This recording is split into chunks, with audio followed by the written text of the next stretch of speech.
Hola, yo soy Jani Celeste Montaño Araujo y en esta oportunidad les quiero hablar sobre regulación de cuota alimentaria, custodia y visitas de menores de edad. Respecto de lo primero, esto es la cuota alimentaria, encontramos que el derecho de los alimentos encuentra su marco normativo desde la Constitución Política de Colombia en los artículos 42, 43, 44 y 45. En especial en el artículo 44 encontramos que los derechos de los alimentos son derechos fundamentales para los menores de edad, niños, niñas y adolescentes. Y recordemos que estos tienen un interés superior y por tanto sus derechos prevalecen sobre los derechos de las demás personas en el territorio colombiano. Ahora bien, frente a lo que ha de entenderse por alimentos, el artículo 24 del Código de la Infancia y la Adolescencia define estos como todo aquello que sea indispensable y necesario para el desarrollo integral de los niños, niñas y adolescentes. A su turno encontramos una serie de elementos que se encuentran en el mismo artículo que componen ese derecho de los alimentos. Encontramos entonces que los alimentos se integran por el sustento, la habitación, el vestuario, la asistencia médica, la educación, la recreación y todo aquello que sea necesario para el desarrollo mental, físico, psicológico y espiritual de los niños, niñas y adolescentes. También hay que recordar que el derecho de los alimentos es un derecho de carácter intransferible e irrenunciable, según lo señalado en el artículo 424 del Código Civil. De esta forma, el derecho como tal de alimentos no puede venderse, no puede cederse, no puede transferirse y ni puede transmitirse por causa de muerte. Solo podrán compensarse, venderse, transferirse aquellos derechos de alimentos que ya se han causado y de los cuales sí se puede disponer. Ahora bien, y es en lo que me quiero centrar en esta presentación, es cómo hacer exigible la obligación alimentaria y qué compone o cuáles son los elementos señalados jurisprudencialmente como parte de esa obligación alimentaria. Respecto de lo primero, es cómo hacer exigible el derecho de los alimentos. Encontramos diversos mecanismos, unos alternativos de solución de conflictos. El mejor ejemplo es la conciliación, y otros judiciales para reclamar o exigir ese derecho de alimentos.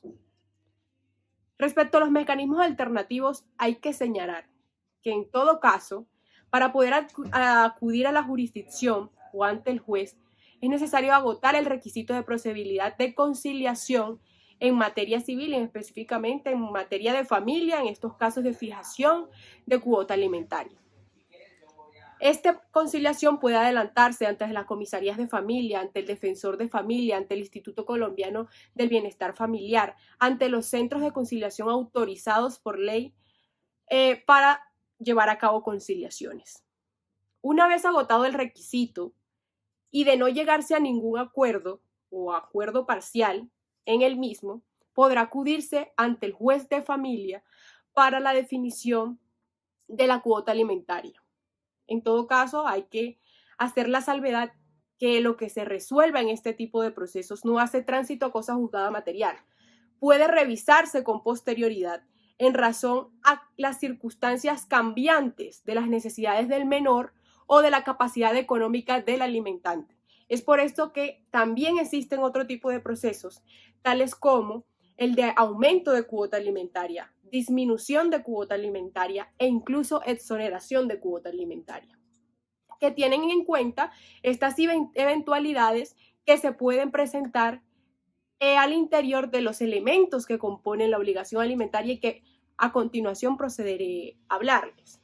Ya ubicados dentro del proceso de fijación de cuota alimentaria o incluso en la misma conciliación, hay que analizar cuáles son esos elementos que componen la obligación alimentaria que han sido señalados jurisprudencialmente, especialmente en las sentencias de la Corte Constitucional, en las cuales se ha resaltado que para que se reconozca ese derecho de alimentos deben existir tres elementos. El primero de ellos es el vínculo jurídico que le da la posibilidad o legitima al acreedor de la obligación alimentaria para exigir el derecho de los alimentos. En el caso de menores de edad, este vínculo se puede acreditar fácilmente con el registro civil de nacimiento del menor de edad frente al demandado, que acredita el vínculo con el demandado. Hay que resaltar que los menores de edad tienen derecho a recibir alimentos hasta los 18 años e incluso los jóvenes hasta los 25 años, siempre y cuando se encuentren estudiando y no tengan recursos con los cuales sostenerse por sus propios medios. El segundo de los elementos hace referencia a la necesidad del alimentario, a la necesidad de quien reclama los alimentos. Entonces, aquí hay que hacer o volver a recalcar esos elementos o esos rubros que componen los alimentos como tal. Y de forma práctica se puede hacer un cuadro, que es lo que manejamos, digamos, en este tipo de procesos de fijación de cuota alimentaria, un cuadro en Excel en el que se relacione el rubro de educación, rubro de vivienda, rubro de recreación, rubro de salud, rubro de instrucción, y en otra columna señalar a cuánto ascienden cada uno de estos rubros, discriminarlos y así poder acreditar cuál es el monto al que asciende esas necesidades de quien reclama los alimentos. Hay que probarlo, hay que probar todos aquellos gastos que hacen parte del concepto de alimentos. Eso es lo realmente importante. Y recordemos que los medios probatorios para acreditar estos diferentes rubros o todo aquello que sea necesario para el desarrollo integral del menor, de la niña, del niño o del adolescente, puede utilizarse cualquier medio de prueba de los señalados en el Código General del Proceso. Interrogatorios de parte, declaración de parte, prueba pericial, documental, testimonial, todos los medios probatorios que se señalan allí. Y respecto del último de los elementos, también y no menos importante, que es la capacidad económica del obligado a proporcionar los alimentos. Entonces, la obligación alimentaria debe tener en cuenta esa solvencia económica de quien está obligado a dar alimentos. Y de forma práctica, cómo acreditar dentro de este tipo de procesos de fijación, aumento de cuota o disminución de cuota alimentaria, cuál es la real solvencia o capacidad económica de ese obligado. Utilizando cualquiera de los medios de prueba ya mencionados, y aquí ya voy a hacer más práctica en dar ejemplos de cómo puede acreditarse esa capacidad. Entonces, previo al inicio del proceso, puede radicarse derechos de petición o hacer una gestión de consecución de pruebas para acreditar, por ejemplo, bienes inmuebles en cabeza del obligado alimentario. Entonces podemos ir a la Oficina de Instrumentos Públicos y consultar con el número de cédula y el nombre completo de esa persona qué bienes inmuebles se encuentran en su cabeza.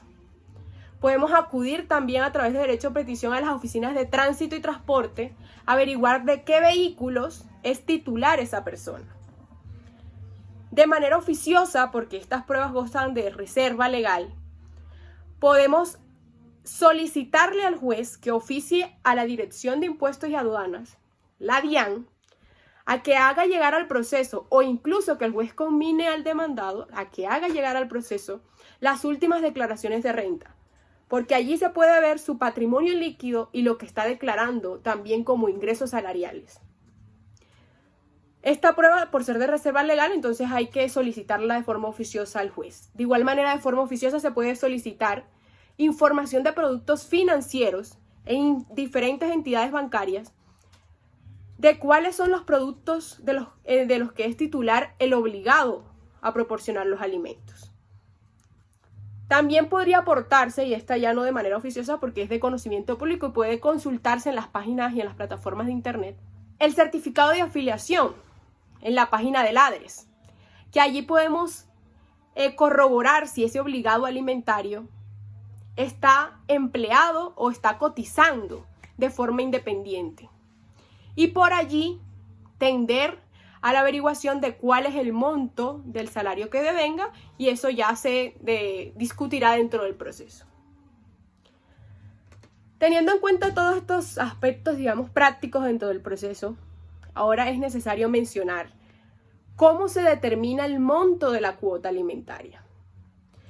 Y aquí hay que señalar que en Colombia no existe una fórmula para determinar el monto de la cuota alimentaria. Existen unos criterios a tener en cuenta para la fijación del monto de la cuota alimentaria. Entonces, por ejemplo, tenemos Uno de ellos, y ya lo mencionamos, es la capacidad económica del alimentante. Si éste tiene otras obligaciones, tiene otros hijos, tiene otras personas a las cuales les deba alimento o les esté proporcionando alimentos. Si otro de los criterios es que no se puede embargar el salario más del 50%, se puede embargar el salario del obligado a proporcionar los alimentos hasta un 50%.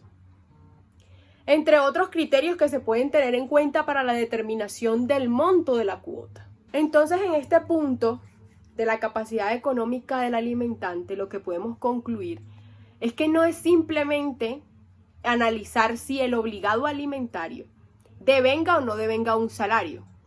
De todas formas, la ley presume que devenga un salario mínimo para, digamos, fijarle el monto de la cuota alimentaria, pero en todo caso hay que tener en cuenta que no solamente es lo que se devenga por concepto de salario lo que va a ser determinante para fijar el monto de la cuota. Porque como se resaltó en la sentencia 15-175 de 2019, del 6 de noviembre de 2019 de la Corte Suprema de Justicia, para determinar el monto de la cuota y la capacidad económica del alimentante, se tiene en cuenta una serie de factores de bienes en cabeza del obligado, de su capacidad de endeudamiento que da cuenta también de su real solvencia económica y no solo lo que constituye salario para determinar su capacidad económica. En relación con la segunda de las temáticas planteadas, esto de la custodia de los menores de edad, tenemos que cuando los padres residen en residencias separadas o tienen domicilios separados, tenemos dos vías o dos opciones. La primera de ellas encaminada a fijar la custodia en cabeza de uno de los padres, en atención a quien tiene mejores aptitudes o capacidades para tener el cuidado y tenencia personal del menor. O la segunda vía, y que es la ideal, sin embargo es la que se presenta con menos frecuencia, es que se fije la custodia en cabeza de ambos progenitores. Esto tendiente a la garantía de los derechos de los menores y tendiente a la creación y fortalecimiento de la unidad familiar. Entonces, por ejemplo, tenemos casos en los cuales se ha fijado la custodia compartida en cabeza de los padres y se ha determinado, por ejemplo, que durante los 6 primeros meses luego de la separación, la custodia la tendrá la madre y luego los siguientes 6 meses la tendrá el padre. En todo caso, se podría manejar el tema del tiempo, ya será consideración y al acuerdo en que lleguen los padres de cuánto tiempo consideren o que el juez lo considere que deben quedarse para la custodia compartida. Puede ser 1 año, pueden ser 2 años y así se va rotando consecuentemente el domicilio y residencia de los menores, pero tienen la posibilidad de crear lazos fuertes y afectivos con ambos padres. En esta también nace el derecho de las visitas, que es un derecho conjunto de la familia entre padres e hijos para fortalecer los lazos familiares y que participen de la crianza y educación de los niños. Entonces, por ejemplo, cuando la custodia se fija en cabeza de uno de los padres, nace para el otro y también para el niño, porque es un derecho conjunto, el derecho de visitas, que podrá regularse de forma conjunta entre los padres, que es lo ideal, o en todo caso el juez definirá según las circunstancias de tiempo, modo y lugar en la que convivan el niño con alguno de sus progenitores y quien no tiene el derecho pues la posibilidad de convivencia o esa custodia o cuidado personal, pueda tener esa comunicación y compartir y participar de su crianza y educación. En tiempos de pandemia encontramos que se han establecido y se han regulado, más que todo en conciliaciones, un régimen de visitas transitorio mientras pasa el periodo de emergencia sanitaria. Esto con el fin de buscar la protección y garantía de los derechos de los menores y sobre todo la protección de la salud tanto de padres como de hijos. Y también se regula el derecho de las visitas de forma permanente en tiempos de normalidad. En caso de custodia compartida, quien no tenga la custodia por el periodo establecido, por ejemplo, en el caso que pusimos, en los primeros 6 meses que la tiene la madre, nace en cabeza del otro padre y del niño de compartir mediante el derecho de visitas. Y en este caso también se regula de la misma forma y se ha previsto, digamos, en tiempo de pandemia, una regulación especial en tiempo de emergencia sanitaria y otra regulación en tiempos de normalidad, por así decirlo. Lo realmente importante es tratar como abogados de analizar el panorama de familia y tratar de que los lazos no se rompan, sino que se mantengan esos lazos paterno-filiales y que los padres puedan participar de ese desarrollo y ese crecimiento de los niños, niñas y adolescentes. Es por esto que pues la invitación es que como abogados no simplemente nos centremos en los criterios jurídicos y en las pretensiones que tengan cada uno de nuestros clientes como padres, porque tal vez pueden llevarse o estar cegadas por emociones, por rabia, por sentimientos del momento, a raíz de una separación, a raíz de un conflicto familiar. Lo ideal es que nosotros como abogados también podamos ver el panorama desde una perspectiva social, desde una perspectiva psicológica, para tratar de mantener y que no se rompan esos lazos paterno-filiales. Así culmina esta presentación. Espero haya sido de todo su agrado y cualquier duda o inquietud estoy muy atenta. Muchas gracias.